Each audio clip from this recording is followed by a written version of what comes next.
Hey, this is Brad, and welcome back. Let's get the box out here and see what we got next photo. And this channel is dedicated to digitizing and cleaning up some of these old tintype photos that I found in my family farm in the attic. So it's sort of an interesting process here, and interesting for me, especially since these are probably my family members. No one knows who they are, but going to go through the process of cleaning these up. So welcome.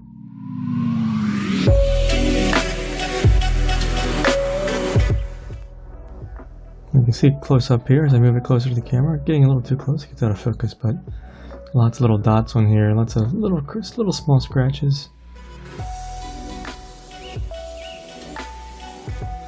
You can see this one is a pretty flat photo, so that's good. Back has some watermarks on it, but very black from the black lacquer they put on the photo before they take the picture and apply the emulsion.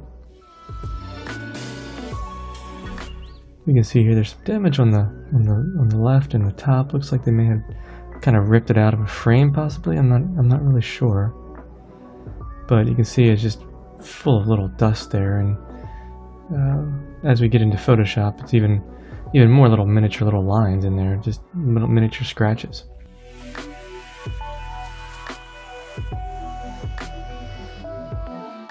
So I'm measuring the photo here. It's about 2.5 inches by about 3.5, which puts it about at a 6-plate size.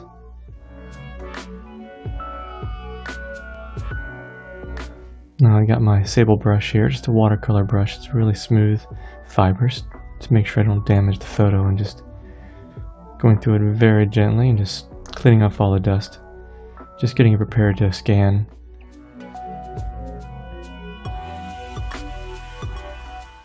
You can already see the difference between the top half of the photo and the bottom half right here.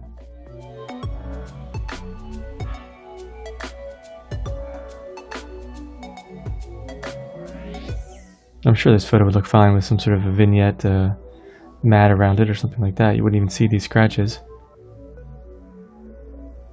Looks like some fibers there got stuck to the frame from possibly the frame, the matte frame itself.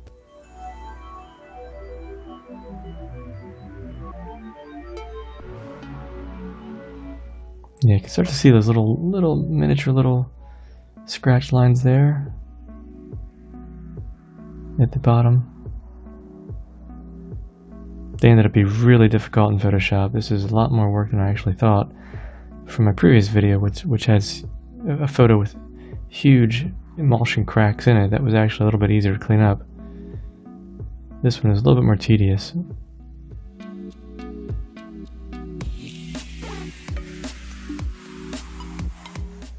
There, just about ready to scan this in.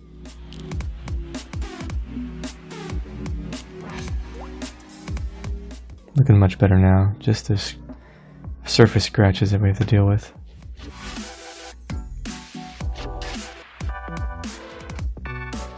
There, I think we're ready to go and pop it on the scanner. Here we're in Photoshop. Just going through here, and I'm just starting to really notice all these fine little marks that I could not see before. Now that I'm able to zoom in, it's literally like it's been sliding around in this shoebox for 100 years, it seems like.